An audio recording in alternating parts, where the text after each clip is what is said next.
Hola, ¿qué tal? Bienvenidos y bienvenidas a Espiral de Juegos. Y bienvenidos y bienvenidas a Barça, la leyenda de la forja antigua, donde seremos valientes héroes en busca de fama, gloria y la promesa de ser finalmente el canto de un bardo. Como bien dice Barsan, algunos juegos son de tablero, otros son de rol, pero Barsan reúne los elementos más emocionantes de ambos géneros, combinando la experiencia de un clásico Dungeon Crawler y el RPG, para traernos un juego con unas mecánicas realmente interesantes. Y precisamente por eso estoy aquí, hoy, en este vídeo, para enseñaros a modo de tutorial todo lo que esconde Barsan. Así que no me enrollo más y vamos allá. ¿Y por dónde íbamos a comenzar un tutorial de un juego que es un Dungeon Crawler y un RPG unidos? Pues por la elección del personaje, claro que sí. Y es que eso es lo primero que hay que hacer. Antes de nada, tenemos que coger a un héroe. Tomaremos una de sus bandejitas, que aquí las tenemos, ¿vale? Tomaremos las dos cartas que tiene ese héroe. Estas cartas las vamos a encontrar en el mazo donde dice Open this end first, ¿vale? Y aquí dentro, además de los enemigos comunes, vamos a tener las cartas de los personajes. Estas son las de iniciativa y también las cartas de los personajes con los estados y toda la información. Una vez elegimos a un personaje, por ejemplo, yo voy a elegir Lightweaver, ¿vale? Que me gusta. Nos quedamos con su carta de iniciativa y también cogemos la carta de personaje donde se muestra el resto de la información. Y con esto lo que vamos a hacer es lo siguiente, cogemos la bandeja de personaje y vamos a introducir la carta de personaje ya en su espacio.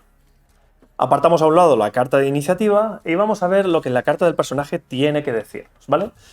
Si la volteamos, podremos encontrar las habilidades que tiene este personaje de inicio y el equipamiento que tiene este personaje de inicio. Por ejemplo, para las habilidades iniciales nos dice que comienza con Arcane Bolt y Magic Blast. Y luego aparece Light Blend con un pequeño asterisco. Luego veremos más adelante qué significa esto. Esta tercera habilidad de momento no la añadimos. Cogemos las dos habilidades que aparecen detalladas aquí y las dejamos aquí a un lado, ¿vale? A continuación, leyendo el equipamiento inicial, nos dice Arcane Focus y Celestial Band. Estoy utilizando así un inglés un poco chapurrero, pero es igual, nos entendemos. Cogemos estas dos armas, ¿vale? Celestial Band y Arcane Focus, y las dejamos en el lado de equipamiento. Por último, en la carta de nuestro personaje, de nuestro héroe, vamos a ver dos indicadores. Este primero hace referencia a una de las características que vienen incrementadas para este héroe. Y esta es la segunda característica que viene incrementada para este héroe. Lo que vamos a hacer es completar, de momento, todas las características básicas que tiene un personaje en Barsan, que es exactamente igual que lo tendría un personaje en D&D. Los tokens son tokens así, y ahora lo que vamos a hacer es colocarlos en estos espacios. Primero comenzamos con la fuerza, aquí tenemos la destreza, la inteligencia, la sabiduría, la constitución y el carisma. Ahora, una vez hemos colocado las características, tendremos que reemplazar las que tiene potenciadas nuestro personaje. En este caso, tendremos que reemplazar la de sabiduría por un +2. Estos tokens tienen doble cara, en un lado tenemos un +1, en un lado tenemos un +2, y tenemos tokens distintos también que pueden incrementar hasta +3. Y ahora vamos a reemplazar el token de inteligencia por el token de inteligencia +1, que lo tenemos aquí. Con esto ya tendríamos lo que es la configuración del personaje establecida. Tengo que decir que estos tokens que no tienen número representan un 0, ¿vale? Tendríamos 0 en fuerza, 0 en agilidad, +2 en inteligencia, +1 en sabiduría, +0 en constitución y +0 en carisma. Y volviendo a este pequeño asterisco que teníamos aquí, tenemos que saber que al comienzo del juego tendremos 3 puntos de experiencia disponibles para gastar. Esto se puede usar para adquirir nuevas habilidades o mejorar características, ¿vale? Pero de forma inicial es muy recomendable usarlo para desbloquear la habilidad listada en el libro para cada héroe. En nuestro caso, para añadir Light Blend a las habilidades de nuestro personaje.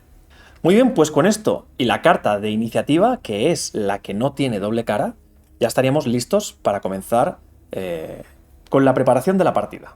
Muy bien, ahora antes de leer la introducción de la campaña, que aquí tenemos el libro de campaña, necesitamos reunir todos los mazos que la campaña requiere de inicio, ¿vale? Que se tienen que configurar como mazos base. Serán un número concreto de cartas de habitaciones, de desafíos y de batalla. Pero, ojo, todo el mazo de pasillos entra, ¿vale? Por completo. Así que lo mezclaremos y lo dejamos a mano para robarlo cuando sea necesario. Las cartas de tesoro las habremos mezclado, ¿vale? Las habremos mezclado y las habremos dejado también preparaditas para robarlas cuando sea necesario. Las cartas de heridas, exactamente igual. Las mezclamos y las dejamos preparadas para robar cartas de heridas cuando sea necesario.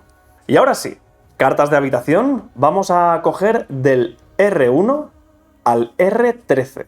Estas son las cartas de habitación que van a entrar de inicio. Y luego tenemos las cartas de desafío y las cartas de batalla. Que estas también van a entrar del 001 al 008. En este caso, para desafíos C008 y de batalla B008, ¿vale? Con esta configuración y para una partida de 3 a 4 jugadores o de 3 a 5 jugadores ya estaría listo. No haría falta nada más. Pero, ojo, si vamos a jugar de 1 a 2 jugadores, tendremos que robar una carta de escudero para 2 jugadores y 2 cartas de escudero para 1. Las cartas de escudero son estas cartitas de aquí y van a realizar acciones que nos van a permitir, o que mejor dicho, nos van a facilitar la partida a lo largo de la campaña. Y estas van a actuar al inicio de cada ronda o al final de cada ronda o según se dispare un evento. Pero se van a activar de forma habitual, ¿vale? De forma recurrente. Por eso se les llama cartas de escudero. Como he dicho, si fuéramos 2 jugadores, robamos una carta de escudero. Y aplicamos sus efectos pues cuando indique el texto de la carta. Si vamos a jugar en solitario, robaríamos una carta de escudero adicional y aplicaríamos los efectos de las 2 cartas a lo largo de las partidas. Y con un jugador me refiero que solo vamos a ir con un héroe, porque podemos ser un único jugador, pero llevar simultáneamente 3 héroes o 4 héroes, ¿vale? Pero me refiero 2 cartitas de escudero cuando jugamos en solitario con un único héroe. Finalmente, y solo para cuando jugamos en solitario, es decir, con un único héroe, necesitamos añadir la carta de segundo aliento, que permite a nuestro héroe activarse una segunda vez en cada ronda. Esto es muy importante. Además, si jugamos en solitario, como he dicho, tendremos que aplicar unas reglas adicionales. Y estas consisten en incrementar nuestro coraje grit en 2. Y para que lo veamos, el grit hace referencia al coraje de nuestro personaje. Es este 4 que tenemos aquí, es decir, pasamos a tener 2 más de vida. Y eso va a pasar siempre a lo largo de toda la campaña, mientras sigamos haciendo la campaña con un único héroe. Luego, además, dejan claro que nuestro héroe puede ser afectado por reglas que se especifican para otros héroes, ¿vale? Para otras clases de héroe. Y por último, tendremos que retirar del mazo de habitaciones las cartas R1, R2, R14, que de momento no entra, R27 y R28. Como indica en estas reglas adicionales para un único jugador, cada vez que comenzamos un capítulo, probablemente se vayan a agregar nuevas cartas de habitaciones, nuevas cartas de desafíos, de batalla. Así que leeremos la introducción. Ahora sí, estamos preparados para leer la introducción de la campaña y hacer nuestra primera elección, tomar nuestra primera decisión. No tenemos que olvidar tener presentes nuestras cartas de escudero. Ya sabéis, cuando jugamos con un héroe, robaremos 2 cartas de escudero. y colocarlas del lado que indica aquí el número de héroes que están jugando. Por ejemplo, en este lado, 2 cartas de escudero, por el lado, un único héroe. Si fuéramos 2 héroes, solo tendríamos una carta de escudero y lo tendríamos por el lado que dice 2 héroes, ¿vale? Y ahora sí, vamos a poder leer la introducción de la campaña. Habrá que tener en cuenta que pueden pedirnos tomar una decisión, ¿vale? Eso va a suceder a lo largo de los capítulos. Y precisamente, nada más comenzar, ya viene aquí un pequeño apartado que nos indica esta decisión. Y por supuesto, esto va a implicar que podamos saltarnos un capítulo, que nos lo vayamos a perder. Dicho esto, y antes de continuar, tengo que insistir que Barsang tiene un componente rolero importante, ¿vale? Así que, por ejemplo, en partidas a 2, 3, 4 o incluso 5 jugadores, sería ideal que hiciera uno un papel casi mínimo de máster, ¿vale? Y que apoyara con cierta interpretación la lectura de los textos del juego, eventos, la lectura de los desafíos y todo eso, ¿vale? Básicamente, que añada ese punto de interpretación que requieren los momentos claves, ¿vale? En este tutorial, digamos que yo voy a dar el pequeño apunte de dónde sería idóneo aportar una pequeña interpretación, ¿vale? Ya que estamos, no lo olvidéis, en un juego que no solo es un Dungeon Crawler, sino también es un RPG. Muy bien, una vez hemos leído la introducción y sabemos qué capítulo vamos a comenzar, podemos leer la introducción del capítulo, ¿vale? Y podremos aplicar los cambios que se van a realizar en nuestros mazos. En el mazo de aspecto, en el mazo de batalla, ¿vale? Y además tenemos que seleccionar los tesoros perdidos que van a intervenir en este capítulo. Por ejemplo, para el capítulo 1 nos han pedido que cojamos las cartas de aspecto de la C037 a la C041 y además la C151. Y luego nos ha pedido que añadamos las 2 cartas de aspecto de batalla, 136 y 137. Y por último, nos pide que cojamos el mazo de tesoros y preparemos 4 cartitas. Estas son las cartas que vamos a preparar en los escenarios venideros dentro del capítulo 1. De este mazo vamos a poder robarlas. Estas cartas de batalla se van a mezclar con las cartas de batalla actuales de la campaña. Estas cartas de aspecto van al mazo de la campaña. Y por último, vamos a leer cuál es el track de progreso de este capítulo. Por ejemplo, estas serían las recompensas que recibiríamos si nuestro grupo completa encuentros. Por ejemplo, completar encuentros 1, 2 y 3 nos dan 1 de experiencia cada uno. Descubrir un tesoro perdido nos da 1 de experiencia. Hay un total de 4. Podríamos conseguir hasta 4 de experiencia.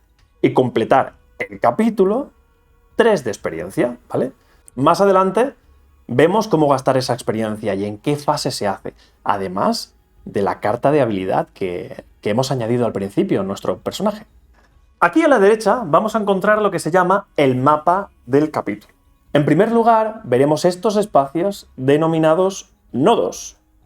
Tenemos que pensar en esto como un mapa extenso de mazmorras, ¿vale? Que forman parte del capítulo número 1. El nodo con escaleras, este de aquí, va a ser el punto donde comenzarán los héroes, ¿vale? Y los nodos con la puerta, por ejemplo, este de aquí, que tiene una puerta, y este de aquí, que tiene una puerta, por donde terminaremos el capítulo. Y sí, eso es, un capítulo tiene tantas mazmorras como nodos crucemos hasta que encontremos una puerta. Por ejemplo, podemos empezar por aquí, realizaríamos un escenario, un segundo escenario, un tercero y salimos. Pero podríamos dar un pequeño rodeo y llegar a hacer 4 escenarios en el capítulo número 1. Un nodo con cofre indicará el número de tesoros que vamos a tener disponibles en ese escenario. Y lo suyo sea que despliegue ya el mapa, el tablero de juego, para que veáis cómo se despliegan estos tesoros. Ya tengo el tablero en mesa y es tan inmenso que la cámara no es capaz de captarlo. Naturalmente, para jugar en casa, en la mesa, con los amigos y sin cámaras, es maravilloso, es perfecto. Pero para grabarlo tiene su inconveniente. Pero bueno, veremos qué solución encuentro. Como iba diciendo, para colocar los tesoros, por ejemplo, cuando vayamos a montar un nodo como este, que más adelante os explicaré para qué sirven estas runas, y encontramos el icono del tesoro, tendremos que fijarnos en el número de tesoros que se tienen que desplegar. Comenzando por el norte y de arriba a abajo, veis que esta está un poquito más elevada que esta, y esta a su vez más elevada que esta de aquí. Vamos colocando sobre el tablero los tokens de tesoro. Concretamente, esos tokens que vamos a tener disponibles en este escenario. En este caso, 2 para el segundo nodo. El primer nodo no tiene tokens de tesoro. Y ahora bien, ¿cómo obtenemos esos tesoros? A medida que la mazmorra va creciendo, comenzará por aquí, va creciendo la mazmorra, llegará un momento en el que habrá una habitación que se coloque sobre un token de tesoro, o que se solape con un token de tesoro. Entonces, tomamos ese token y en la loseta tendremos que colocar el tesoro en el icono de corazones de piedra. Yo lo llamo así. En el reglamento no tiene un nombre, yo lo llamo así. Pero para que sepáis, es este iconito de color azul, o puede ser de color ámbar también, pero que es siempre igual en todas las losetas, ¿vale? Pues así es como aparecen los tokens en las losetas. Y con nuestro héroe podremos hackearlo, robando, por supuesto, una carta de tesoros, ¿vale? Y recibiendo este tesoro. Siguiendo con los símbolos de nuestro mapa, el símbolo con un libro, que lo tenemos aquí, aquí, también aparece aquí, aparecen los nodos o en las flechas, será un pequeño texto narrativo que tendremos que leer al completar el escenario, ¿vale? Solo al completar el escenario. Estos números harán referencia a pequeños párrafos que encontraremos al final del libro de escenario. Simplemente tendremos que localizar el número que nos está solicitando y leer ese pequeño texto. El símbolo, o mejor dicho, la runa que hay en el interior de cada uno de los nodos representará qué tipo de mazmorra vamos a encontrarnos. Si vamos a la página 14 y página 15 de nuestro libro de escenarios, podremos ver, identificar cada una de esas runas que aparecen en los nodos y leer ese tipo de mazmorra. Concretamente son mazmorras que se construyen de una forma específica. Por ejemplo, la estándar es la runa con la forma C, y esta va a ser simplemente la exploración que comienza aquí y termina en el límite del tablero. Otras son mazmorras fijas que se preconstruyen, otras son mazmorras que se recorren a lo largo de la anchura del tablero, otras tienen reglas especiales como contadores, etcétera, etcétera. En el mapa también tenemos los conectores, ¿vale? Los vectores que conectan estos nodos. Los hay de varios tipos. Por ejemplo, aquí podemos ver este vector que no tiene una flechita como este, no termina en una flechita como este. Este significa que son nodos que se pueden recorrer en dos direcciones, es decir, yo podría bajar a este escenario, regresar a este y terminar en este de aquí. Cuando encontramos una flecha como esta, que tiene una indicación y una dirección, significa que son flechas de una única dirección. Si yo recorro este escenario, ya no puedo volver atrás. Las flechas rojas, las líneas rojas, con un candado como este, son rutas que necesitan ser desbloqueadas mediante una llave que tenemos que conseguir antes. Y por supuesto, hay rutas que también tienen textos narrativos que tendremos que leer cuando pasemos o cuando recorramos este camino. Y por último, las rutas azules, que no vemos aquí ninguna, pero aquí sí que tendremos la leyenda de los tipos de flechas que vamos a encontrar o los tipos de caminos que vamos a poder seguir. Las azules hacen referencia a pasadizos secretos. Una vez hemos visto el mapa, vamos a fijarnos en la pequeña leyenda que viene adjunta en la parte inferior del mismo. Esta nos va a indicar las runas que hacen referencia a enemigos concretos, que los vamos a tener que preparar ahora mismo. La zona central nos indica monstruos errantes, un mazo de monstruos que tenemos que preparar para una mecánica muy interesante que os voy a explicar a continuación. Y por último, estas runas con un borde cuadrado van a indicarnos tokens de terreno que van a tener que utilizar o que pueden utilizarse en este escenario. Básicamente, estas son las runas que aparecerán en las cartas de habitaciones o de pasillos, ¿vale? Así que por eso tendríamos que prepararlo con anticipación. Y como indicaba el mapa, preparamos los enemigos, los tokens y las cartas de monstruos errantes. Los enemigos para este primer capítulo van a ser el bruto, vamos a tener el bandido y vamos a tener el rider también. Preparamos sus miniaturas porque son los que se van a utilizar. El token, cuando aparezca esa runa con el borde cuadrado, lo utilizaremos. Y estas cartas van a pertenecer a un efecto al que vamos a llamar, o al que el juego Barsang llama el eco. Y esto es una regla que me encanta. Esto va a hacer que nuestros héroes escuchen ruidos distantes que se van acercando. Y cuando estén en nuestra habitación, cuando ese efecto llegue a nuestra habitación, tendremos que revelar una carta. Entonces, deduciremos que simplemente ha sido un eco, solo ha sido nuestra imaginación, o, por el contrario, ha sido una araña gigante o una rata gigante. Eso en el capítulo 1. Bien, con esto hecho, ahora vamos a preparar los tokens que van a ser necesarios no solo en este capítulo, sino en toda la campaña. Al principio de la campaña vamos a tener que preparar los tokens. Primero, añadimos 3 tokens de poción curativa. Si caemos derrotados, es decir, si nuestro héroe cae derrotado, podemos usar una de estas pociones para revivir a nuestro héroe. Nos quitamos todas las cartas de heridas y fichas de estado que tengamos. Y voltearíamos uno de estos tokens de poción curativa. También añadiríamos 3 tokens de hoguera. Estos los usaremos para hacer descansos, que, bueno, es una cosa más compleja que veremos más adelante. También añadimos 3 tokens de herramientas. Estos van a ser muy útiles para abrir pasadizos secretos o cerrar puertas. Ya veréis lo importante que es cerrar puertas en este juego. También tendremos 3 tokens de amuleto, que estos los vamos a utilizar para poder reponer fichas de destino. Y ojo, esto no cuesta ninguna acción. Y hablando del destino, por supuesto, vamos a necesitar 3 tokens de destino. Estos tokens, como he dicho antes, tienen 2 lados. El agotado y el activo, ¿vale? Los tokens de destino se voltean al lado activo al inicio de cada ronda. Pero ojo, los otros no. Para los otros es imprescindible que gastemos oro. Luego, por supuesto, además, vamos a comenzar con unas monedas de oro y también falta el token de reputación. Este token va a colocarse en la zona central de reputación, que la tenemos aquí, y por supuesto, a lo largo de la campaña podremos ganar o perder reputación. Y la situación de esta reputación determinará el resultado de algunas situaciones. Esto no lo he dicho, vamos a comenzar con tantos tokens de destino como héroes comiencen esta aventura. Pero si solo somos 1 o 2 héroes, como mínimo se van a colocar 3 tokens de destino. Pues vamos a comenzar a ver las acciones que pueden hacer los héroes en su turno. Y para comenzar, vamos a ver el movimiento de los héroes. Si estamos en un nodo de tipo mazmorra estándar, que es la más sencilla de preparar, lo primero que tendremos que hacer es buscar la loseta inicial, que es esta, que tiene unas escaleras aquí, ¿vale? Unas escaleras de entrada. También puede ser que el capítulo actual indique que la loseta inicial sea de otro tipo, ¿vale? Que sea otro tipo de nodo y por lo tanto el uso de esta loseta no es necesario.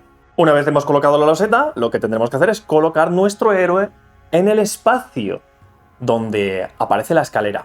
Si al principio del juego tenemos dudas sobre cómo están delimitados los espacios en la loseta, tenéis que saber que tenemos esta guía, ¿vale?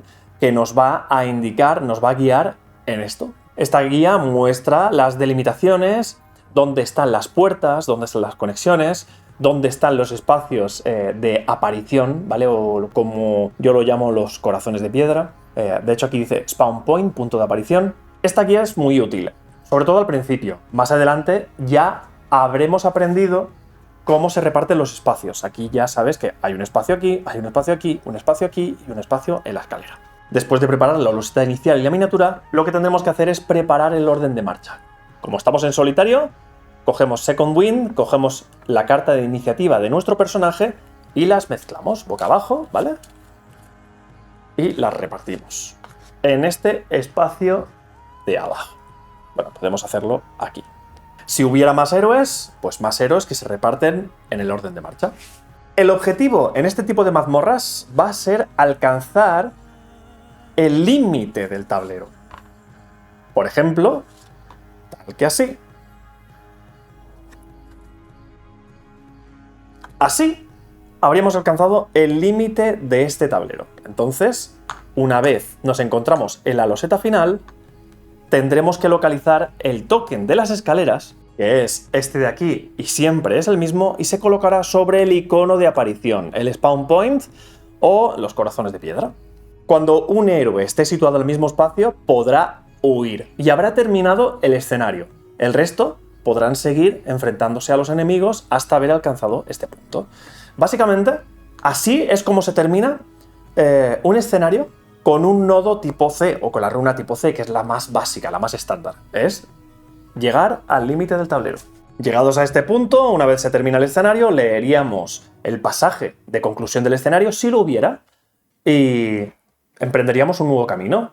Si hubiera también un libro en el camino, también lo leeríamos en este momento.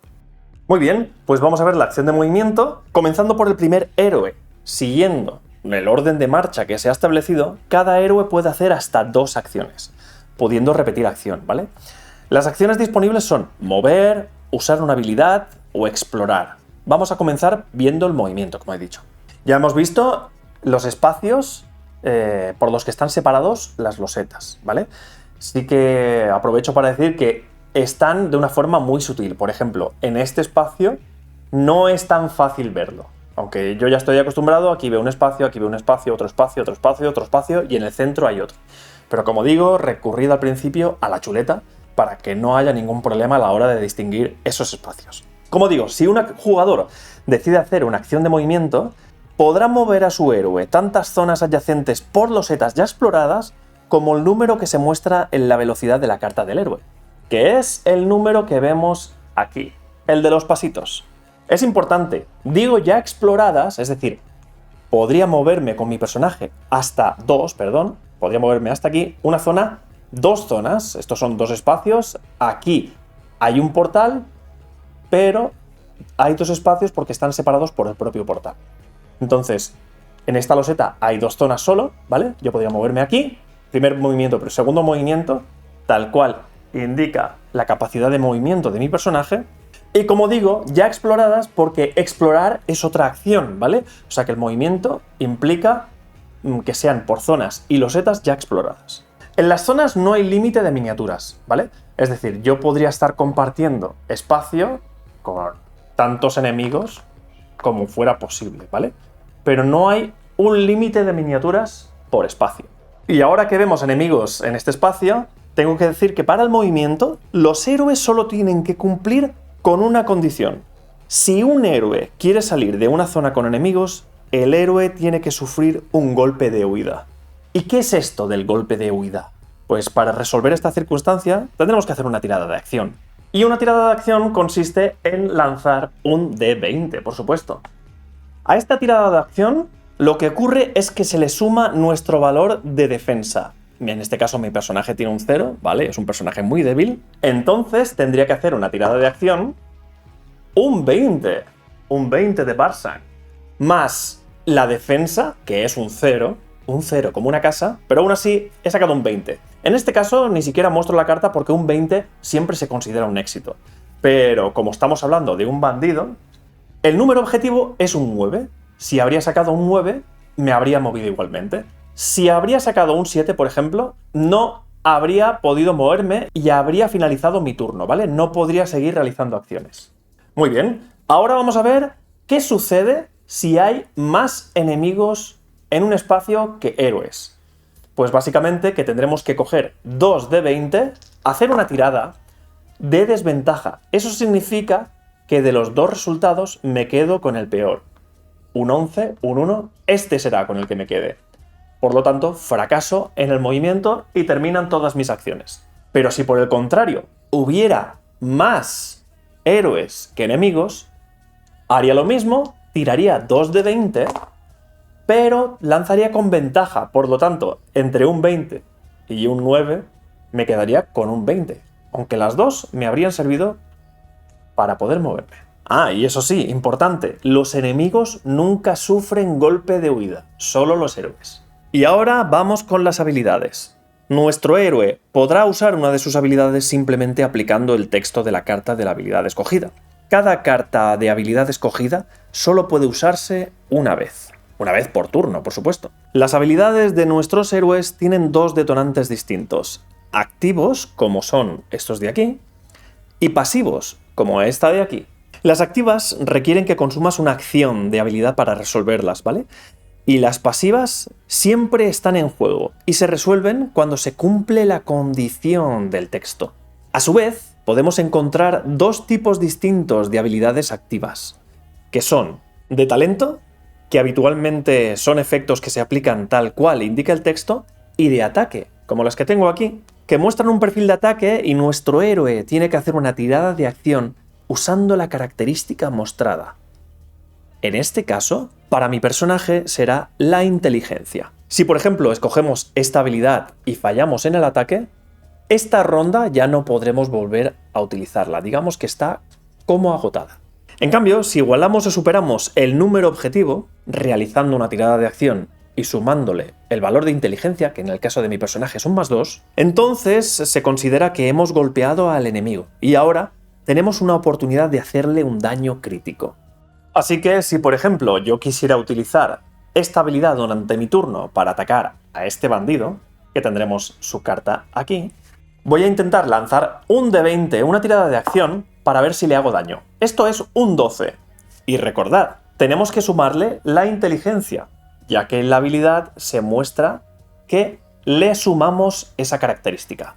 Por el momento, con este valor ya podría aplicar el hit, ¿vale? Que es que he golpeado al enemigo. Sería una herida y un empujón. Pero ahora lo que vamos a hacer es intentar realizar un crítico. Para esto hay que hacer una tirada de daño. Y el dado para las tiradas de daño va indicado en este pequeño espacio de la carta de nuestro personaje. En el caso de mi Lightweaver, un D6. Cogeríamos el D6, lo lanzaríamos y comprobamos el resultado. El objetivo de intentar hacer un crítico es que con el dado de tirada de daño superemos el valor de resistencia del enemigo, que es esta calaverita de aquí. Si igualamos o superamos este resultado, nuestro golpe se acaba de convertir en un crítico, que van a ser 2 heridas. Y por supuesto, 2 heridas que se lleva este enemigo. En este caso, si en el dado de tirada de daño hubiera sacado un 3, no habría sido suficiente para superar la resistencia del enemigo. Y por lo tanto, se habría llevado un hit solamente, una herida y además expulsar al enemigo a un espacio adyacente. Otro caso sería que en el intento de nuestra tirada de hacer daño al enemigo, saquemos directamente un 20 con nuestro dado. Entonces, en vez de aplicar el hit y resolver una tirada de daño, aplicamos directamente un crítico, 2 heridas. Un 20 siempre se va a considerar un crítico, al igual que sacar un 1 se va a considerar un fallo automático. Por supuesto, a la hora de realizar los ataques, y sobre todo si son a más de 2 jugadores, sería interesante que hiciéramos uso de nuestro arte dramático para representar cómo vamos a golpear a un enemigo, o qué es lo que estamos intentando hacer. Aquí hay que echarle imaginación, recordad, no estamos en un dungeon crawler al uso, estamos en un dungeon crawler, pero además estamos en un RPG. Por último, ya que estamos resolviendo un ataque, como podéis ver, los enemigos en Barsang no tienen un número de vida, ¿vale? No tienen un nivel de vida como en otros juegos. Eso es porque, por defecto, cuando un enemigo recibe 2 heridas, se resuelve lo que indica su coraje, que es esto de aquí. El coraje del enemigo aparece unas calaveritas, por lo tanto, cuando un enemigo, como este brigand, recibe 2 heridas, amigo, está liquidado. Por supuesto, cuando eliminemos a un enemigo, no hay que olvidar que tenemos que recibir la recompensa de oro indicada aquí, en este caso, 1 de oro, como este de aquí. A la hora de eliminar a un enemigo nos encontramos con una excepción. El bruto, imaginad que estábamos combatiendo contra el bruto, y pongamos que le aplico un crítico directamente, que son 2 heridas, y tendría que eliminar al bruto. Pero no, recordad, tenemos que mirar la carta, el coraje del enemigo, y en este caso, en la carta del bruto dice que tenemos que voltearla. El bruto pasa a un estado enfurecido, y veis que el coraje ya ha cambiado. Entonces, cuando recibe, ahora sí, 2 heridas, comprobamos su coraje y lo resolvemos. En este caso, ya hay una calavera, ya aparece en este lado una calavera, por lo tanto el enemigo se va. Y una vez más, miramos la recompensa, 2 de oro, como estos 2 de aquí. Claro. Y explicado esto, porque no hay nada más en cuanto a los combates con los enemigos, vamos a ver la exploración. La tercera acción principal que puede hacer un héroe durante su turno es la exploración. Como he dicho, las losetas se conectan mediante lo que Barsan llama portales, que son estos espacios oscurecidos. Aquí tenemos uno, aquí tenemos uno y aquí tenemos uno. Cuando un héroe está en una zona con un portal sin conectar, como es el caso, podemos realizar una acción de exploración siguiendo estos pasos. Si estamos en una habitación, robamos una carta de pasillo. Y si estamos en un pasillo, robamos una carta de habitación. En este caso, estamos en una habitación, así que tomamos la carta superior de pasillos, la revelamos y colocamos una loseta en el espacio indicado, que conecte el llamado portal con el portal de la siguiente loseta. Si tuviéramos una duda, la loseta nos resuelve con estos iconos ámbar, que son unas flechitas, por donde podemos conectarla. Ahora bien, si robamos una carta de pasillo que tuviera una flechita de color azul, significa que de forma obligatoria es el lado que se tiene que conectar desde el espacio que acabamos de utilizar para explorar, ¿vale? No podremos elegirlo. Y ahora, una vez que hemos colocado la loseta, tendremos que pasar a poblarla. Si hubieran runas dibujadas en nuestra carta, tendríamos que localizar a los enemigos correspondientes mirando la hoja del capítulo y tendríamos que colocarlos en las zonas. En este ejemplo no tenemos enemigos, pero voy a usar esta carta, que es esta loseta de aquí, la reemplazo, para utilizarla ya que tenemos todo para nuestro ejemplo. Voy a colocar esta loseta de aquí, la puedo colocar, por ejemplo, así. Como los dos son conectores ámbar, puedo colocarla en la dirección que quiera. Y ahora voy a acercaros esta cartita. Como podéis ver, la carta muestra 2 runas en el espacio central, en el punto de corazones de piedra, en el punto de aparición, y aquí tenemos una runa que está bordeada por un cuadrado que hace referencia a terreno. Ahora bien, una vez tenemos la carta aquí, podremos comprobar las runas a qué enemigo hacen referencia. Por ejemplo, aquí en esta carta aparece esta runa de aquí y esta runa de aquí. Es decir, aparece un bruto y aparece un bandido en este nodo. Además, aparece una pieza de terreno, que es esta de aquí, que hace referencia a una pieza de terreno que se llama banner. Por lo tanto, vendríamos y la colocaríamos en este espacio de aquí, tal cual indica el capítulo. Esto va a variar, van a variar los enemigos, van a variar las piezas de terreno en base al capítulo en el que estemos. No olvidéis tener a mano las hojas de ayuda para consultar los efectos de los tokens del terreno. Estas hojas de ayuda las encontraremos en la última página del reglamento. Aquí aparecen todos los elementos del terreno y todos sus efectos. Otros símbolos que quizá nos encontremos en cartas de exploración son runas bordeadas por un círculo. Esto significa que son enemigos que solo aparecerán cuando estén jugando de 4 a 5 héroes. Por otro lado, quizá cuando estemos realizando una exploración nos encontremos con este tipo de carta, o mejor dicho, con este tipo de loseta. Esto es lo que se llama el callejón sin salida. En este caso no se habría producido una exploración al uso y lo que tendríamos que haber hecho es colocar un token de callejón sin salida. Ahora esa salida está bloqueada y ya no se puede utilizar. Pero ojo, podemos usar otros portales o intentar cruzar un pasadizo secreto. Si cuando fuéramos a realizar una exploración nos encontramos un símbolo de puerta, simplemente hacemos como siempre, colocamos la loseta conectando los portales y a continuación colocamos las puertas donde se indica. En este caso, aquí y aquí. Por supuesto, las puertas siempre se colocan abiertas, ¿vale? Y esto significa que podremos usar una de las acciones disponibles y un kit de herramientas para cerrar esa puerta y bloquear a todos los enemigos que hubiera persiguiéndonos en ese momento, haciendo que esos enemigos desapareciesen automáticamente, retirándolos del orden de marcha si estuvieran, y sus miniaturas, por supuesto. Cabe mencionar que cuando se explora una nueva loseta, podemos ocupar el espacio adyacente de la loseta explorada.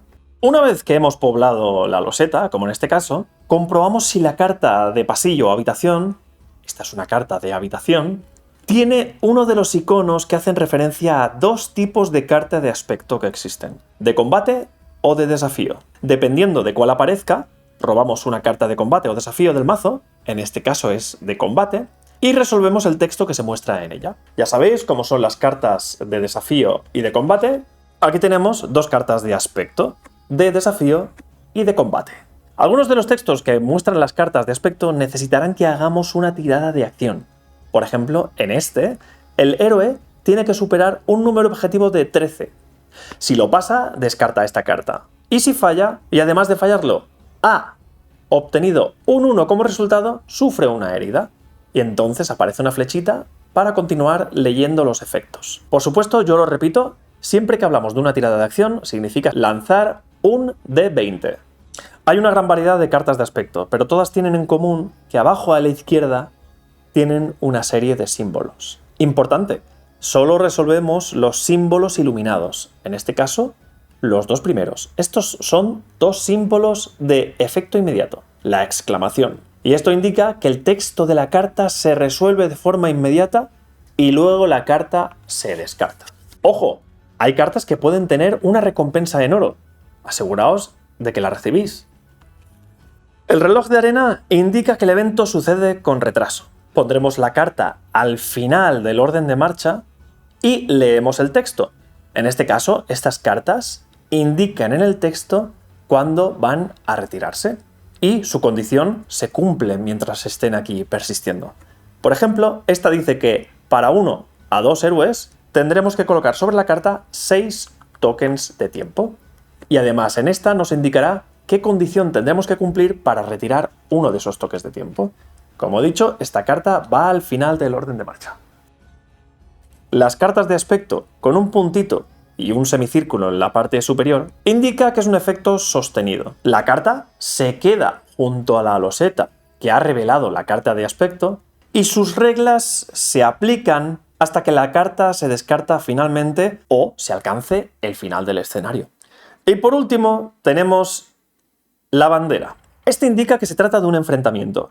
Este símbolo siempre sale acompañado con uno de los anteriores, en este caso del puntito con el semicírculo encima, que indica que esta carta permanece vinculada a la loseta. Pues bien, el icono de la banderita indica que la carta se va cuando todos los enemigos se eliminan del orden de marcha actual.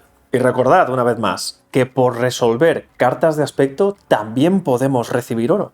Ahora, una vez hemos hablado de las cartas de aspecto, cabe mencionar una cosa. Si cuando yo exploro, por ejemplo en este caso robando una carta de habitación, entran enemigos nuevos, ojo, enemigos que todavía no estaban en el orden de marcha, esto se mezcla, ¿vale? Lo mezclamos, repartimos un nuevo orden de marcha y empieza una nueva ronda, pudiendo incluso activarme 2 veces seguidas. Por el contrario, si al explorar esta loseta ya estos enemigos que han aparecido ya se encontraban en el orden de marcha actual, la ronda no termina. Continúo con la misma ronda, quedándome una única acción o ninguna, claro. Y ahora ya vamos a hablar sobre los enemigos, ya tocan. Y aquí, para comenzar, siguiendo el orden de marcha, vamos a activar a los enemigos. Si resulta que un enemigo, como por ejemplo es el bandido, tiene varias miniaturas en el tablero, las miniaturas se van a activar siguiendo este orden. Primero, la situada más al norte y a continuación todas las miniaturas en el sentido de las agujas del reloj. Es decir, primero se va a activar el brigand. Este bandido brigand hará su activación y a continuación este bandido hará su activación. Muy bien, los bandidos ya se han activado. En segundo lugar será mi activación, haré las acciones, a continuación va el bruto. En este caso solo hay una miniatura de bruto, por lo tanto se activa este. A continuación sigue el rider, también solo hay un rider. Y por último una segunda activación, puesto que solo hay un héroe en juego. Ahora sí toca ver un ataque real de los enemigos, así que cuando sea el turno del enemigo, buscamos en la carta de orden de marcha, por supuesto, el icono que aparece abajo a la izquierda. Concretamente, el icono que se muestra en la carta del bandido hace referencia a una carta de comportamiento que se llama Feroz. Así que tomaríamos nuestro mazo de comportamientos de enemigos y buscamos la carta Feroz. En este caso, en este mazo de comportamiento de enemigos, Feroz es esta carta. Y lo que nos muestra son varias acciones, todas ellas rodeadas por un corchete. Esto significa que el enemigo va a intentar cumplir de arriba a abajo las acciones, pero se detendrá en la primera que pueda hacer efectiva. Por ejemplo, intentará atacar a un enemigo en el mismo espacio. ¿Puedo hacerlo? Pues entonces se termina el ataque, ¿vale? Ya no sigue, ya no intenta hacer una carga, ya no intenta por segunda vez hacer una carga, o ya no intenta moverse en dirección a un enemigo. Otras cartas de enemigos también incluyen acciones obligatorias, como por ejemplo esta. En este caso, este comportamiento de enemigo no tiene un corchete, por lo tanto, no tiene posibilidades de elección. Hace esta acción. Si no puede, el turno del enemigo termina. Así que aquí tenemos Feroz y esta va a ser la activación de los bandidos. Así que, tal cual indica el rasgo de comportamiento del bandido, y comenzando por el enemigo bandido, porque hay dos más al norte, hará su activación. ¿Qué hace? Primero, intentará atacar a un héroe que se encuentre en su misma zona. Puesto que las acciones, como hemos dicho, van rodeadas por corchetes, y esta acción no puede resolverse, continuamos de arriba abajo. Segunda acción que va a intentar resolver es realizar una carga a un héroe que no se encuentre compartiendo zona con otro enemigo, ¿vale?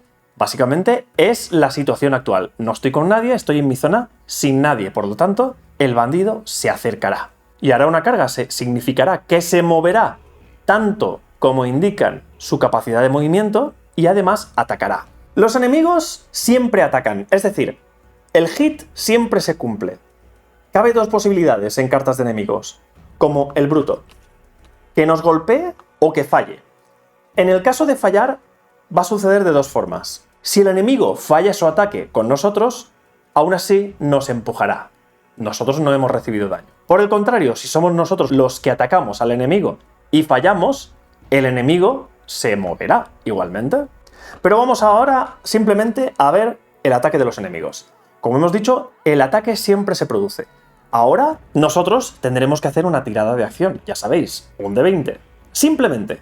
Y si el resultado del D20, sumado con nuestra defensa, es mayor o igual que el número objetivo de la carta del enemigo, nos hemos defendido y él habrá fallado. Entonces, si el enemigo tiene una posible acción de fallar, se ejecutará, ¿vale? Lo que está claro es que el golpe no lo recibimos. Y vamos a hacer un ejemplo con este bandido que nos ha intentado atacar. Vamos a hacer una tirada de acción, lanzamos un D20, esto es un 18, que sumado a mi defensa, que es un 0, sigue siendo un 18. Por lo tanto, el enemigo ha fallado. Y se termina la activación del enemigo, nada más. Cabe mencionar que siendo un ataque del enemigo, lo suyo es que haya una descripción de cómo va a hacer ese ataque. Por ejemplo, el bandido se acerca blandiendo su espada, te mira con ojos amenazadores, pronuncia un galimatías incomprensible e intenta asestarte una estocada. Entonces, lanza el D20. Y esto es lo que ha pasado. Yo me he defendido y aquí también sería lo suyo. Llevo mi cuerpo hacia atrás y utilizo mi báculo para apartar el espadazo a un lado y a continuación me burlo un poquito de él para hacerlo enfurecer todavía más. Bueno, es solo un ejemplo. Ahora, si por lo que fuera yo en esta tirada he sacado un 1, es un fallo directo, ¿vale? En cualquier caso, aunque hubiera sacado un 5, no tengo más posibilidades de defenderme, sigue siendo un fallo. Por lo tanto, recibo una carta de daño. Y esa carta de daño va junto a nuestro personaje. Y por supuesto, si recibimos tanto daño o más como nuestro coraje, nuestro héroe perece. Y por supuesto, estamos obligados a utilizar una poción curativa para revivir. También cabe la posibilidad de que los enemigos nos hagan una herida seria. Si uno de esos enemigos nos hiciera una herida de este tipo, la carta de daño se pone mostrando la cara de herida seria. Tal que así. Esta carta sigue contando como una herida, pero nos aplica una penalización adicional mientras siga mostrando esta cara. Las heridas serias tienen un número objetivo, por ejemplo, esta tiene un 12, pero hay otras que piden que utilicemos tokens de tiempo. En este caso, tendremos que colocar tantos tokens de tiempo como nos solicite la carta, que esto es normalmente al final de nuestro turno, y cuando se quiten todos, volteamos la carta del lado de herida normal.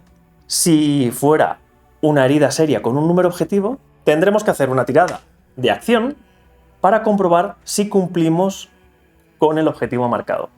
Esto también lo haremos al final de nuestro turno. Y si superamos ese número objetivo, volteamos la herida para convertirla en una herida normal. Mientras esté así, sus efectos se nos aplican siempre. Como he dicho, si recibiéramos tantas heridas como nuestra salud, como la salud de nuestro héroe, tendríamos que utilizar una poción para revivirlo. Pero si ya no tuviéramos pociones, si se hubieran terminado todas, la única posibilidad que tenemos es haber hecho un descanso en una zona sin enemigos, por ejemplo, aquí, y entonces, tras perecer en el encuentro, volveríamos a aparecer aquí. Este token lo voltearíamos y lo retiraríamos.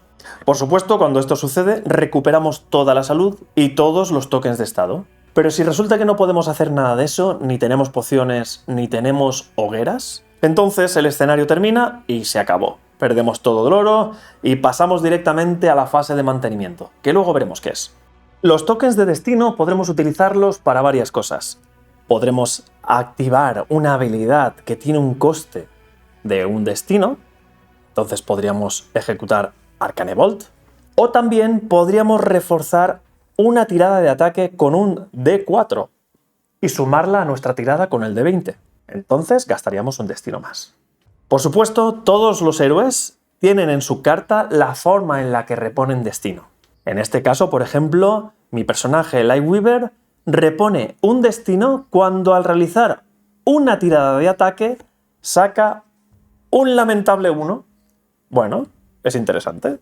Ahora ha llegado el momento de ver el final de la ronda. Al final de ronda se llevan a cabo unos cuantos pasos antes de que comience la siguiente. Pero ojo, nos saltamos todos estos pasos si el final de ronda fue provocado por la entrada de nuevos enemigos. Y esto es muy claro. Puede que una carta de aspecto o incluso el token Echo provoque la entrada de nuevos enemigos. En ese caso, comienza una ronda directamente porque aparece un nuevo enemigo que tenemos que mezclar con el orden de marcha. Y cuando esto se produzca, iniciamos automáticamente una nueva ronda, pero sin todos estos efectos. Ahora, cuando alcanzamos el final de ronda de forma habitual, lo que vamos a hacer es lo siguiente. Primero, resolvemos todos los efectos aplicados por los tokens de condición en héroes y enemigos. Por ejemplo, este Brigand estaría clavado, por lo tanto, al inicio de la nueva ronda, el orden de marcha se mezcla, pero ese Brigand permanece ahí y a continuación se retiraría el token. Después, el héroe en primer lugar del orden de marcha hace una tirada de evento lanzando un D6. Hemos sacado un 5 y eso significa que no sucede nada. Pero tenemos dos excepciones. La primera es que si sacamos un 6 y tenemos cartas de aspecto activas relacionadas con terreno, con ese 6 tendremos que resolverlas. Y la segunda es que si sacamos un 1 o un 2, entonces activamos el token de Echo, que es este token de aquí. Ojo, esto es una mecánica muy chula. Y eso es porque, como estamos en un RPG, esto es como representar que el máster nos está indicando que estamos escuchando en la distancia ruidos. Pero no sabemos con exactitud qué puede ser. Básicamente, plasma de una forma muy chula todos los efectos que se pueden dar de forma imprevisible en una mazmorra, ¿vale? Entonces, dicho esto, si sale un 1 o un 2 y el token de Echo se activa por primera vez, se sitúa en la zona de entrada. Ahora, el token de Echo hace una distinción por áreas. Estamos hablando de áreas, ojo. Eso significa que el token, en este momento, todo esto es una área, porque esta puerta no está cerrada. Si estuviera cerrada, ahora mismo tendríamos dos áreas. Esta de aquí y esta de aquí. Básicamente, un área es un espacio que está limitado por puertas cerradas. Punto. Ahora, ¿cómo resolvemos el eco? Como he dicho, si se activa por primera vez, pero esa primera vez llega, ocupa el área de un héroe, va a aparecer un enemigo. Entonces tendremos que retirar el token de eco y tendremos que barajar los enemigos errantes. Y tomamos una al azar, por ejemplo, esta mismo. Si la carta es de un enemigo, ponemos su miniatura directamente en la loseta donde se encuentra nuestro héroe y en el icono de aparición de enemigos o corazones de piedra. Y este sería el enemigo que nos ha aparecido, ese enemigo que nos estaba persiguiendo, esos ruidos que estábamos escuchando en la distancia. Eso significa que este enemigo va al orden de marcha y tendremos que mezclarlo de nuevo. Sí, como he dicho, cada vez que entra un nuevo enemigo, el orden de marcha se vuelve a mezclar y comienza así una nueva ronda. Y voy a poneros otro ejemplo para el final de ronda. Cuando hagamos la tirada de evento, imaginad que sacamos de nuevo un 1 o un 2, este eco aparecería de nuevo en la puerta de entrada porque no está todavía. Ahora, simplemente como hay dos áreas diferenciadas porque esta puerta está cerrada, el eco no se activaría. Solo se activaría la siguiente tirada de evento al final del turno, al final de ronda, y solo resolveríamos este efecto cuando vuelva a salir un 1 o un 2. Ya veis que esta situación es bastante complicada. Mira, un 1. Entonces el eco se movería a la siguiente área, a la zona de corazones o de aparición. Como esta área está ocupada por un héroe, entonces repetimos el proceso. Barajamos el mazo de enemigos errantes, sacamos uno, pero si esta vez resulta que nos aparece es simplemente un eco. ¿Estamos seguros por el momento? Pues nada, se retira esto y no ha pasado nada. Aquí no ha pasado nada. Ahora ha llegado el momento de ver los jefes. Para jugar un encuentro contra un jefe en Barsang tendremos que utilizar la otra cara del tablero. Y a continuación tendremos que leer todas las notas de preparación que requiere el jefe al que vamos a enfrentarnos. Por supuesto, aquí hay una serie de spoilers que no vamos a ver ahora. A continuación, localizamos la carta de estado del jefe al que vamos a enfrentarnos, sus cartas para el orden de marcha, colocamos su miniatura y entramos por uno de los 4 espacios con un número o, depende, el lugar que nos indique, por supuesto, el libro de escenarios. A continuación, añadimos nuestra carta de orden de marcha a las cartas de prioridad del jefe, las mezclamos y repartimos este nuevo orden de marcha. A diferencia de los enemigos normales, donde estos utilizaban una carta de comportamiento, el jefe o los jefes en Barsang llevan incluido su comportamiento en las cartas de orden de marcha. Así que básicamente cuando el jefe no encuentre una forma de provocarnos un daño, lo que hará es moverse basándose en el dato de la velocidad de la carta de estado del enemigo, en este caso una zona. Como en los ataques a los enemigos normales, cuando un jefe recibe 2 heridas, vamos a voltear la carta de mayor iniciativa en el orden de marcha. Entonces retiramos las heridas. Cuando vuelva a recibir 2 heridas, volteamos la siguiente. Y así, de forma sucesiva, aplicando 2 heridas, volteando, aplicando 2 heridas, volteando. Ahora bien, cuando todas las cartas del jefe ya están por su lado de enfurecido y reciba 2 heridas más, lo que vamos a hacer es eliminar la carta de mayor prioridad en el orden de marcha. Y a continuación, el resto van a voltearse de nuevo por su lado no enfurecido. De esta forma, tendremos que volver a aplicarle 2 daños al jefe para voltear carta, otros 2 daños, otros 2 daños. Siguientes 2 daños, eliminamos, volteamos, otros 2 daños y otros 2 daños, 2 daños más, y tenemos una última fase con una carta normal a la que aplicamos 2 daños, volteamos, 2 daños y se acabó el jefe. Esa es la vida del jefe. Básicamente es como una secuencia a la que vamos reduciéndole los pasos. Por supuesto, cuando el jefe ya no tenga cartas en el orden de marcha, el jefe ha sido derrotado y el encuentro contra el jefe se ha terminado. Por último, después de completar o fallar un encuentro o un escenario, como yo lo llamo, se da la fase de mantenimiento. Y lo primero que vamos a hacer en la fase de mantenimiento es retirarnos todas las heridas que pueda tener nuestro héroe. A continuación, retiramos todas las losetas del mapa, las miniaturas y las cartas del orden de marcha.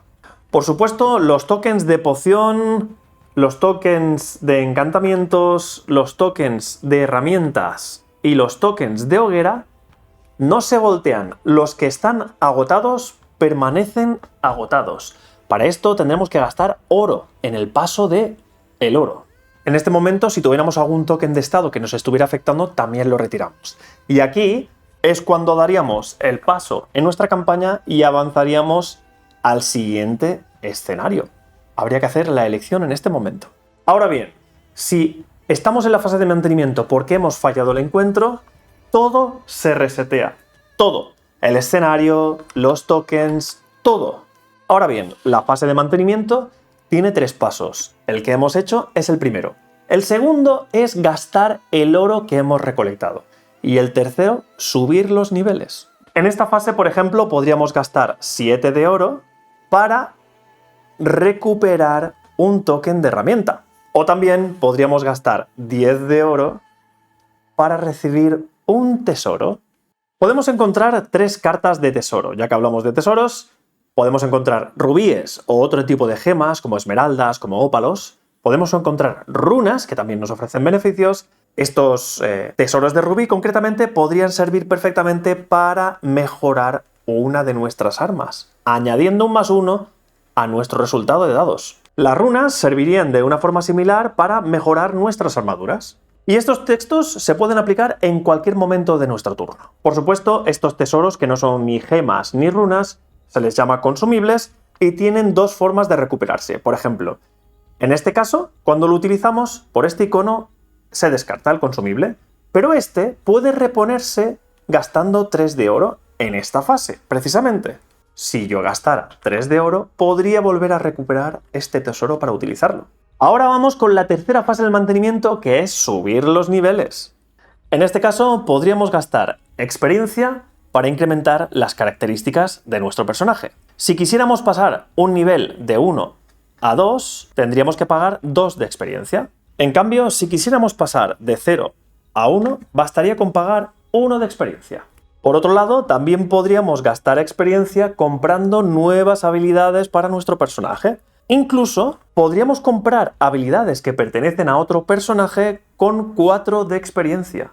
Y con este tercer punto de la fase de mantenimiento habríamos terminado todo lo que habría que ver de Barsang.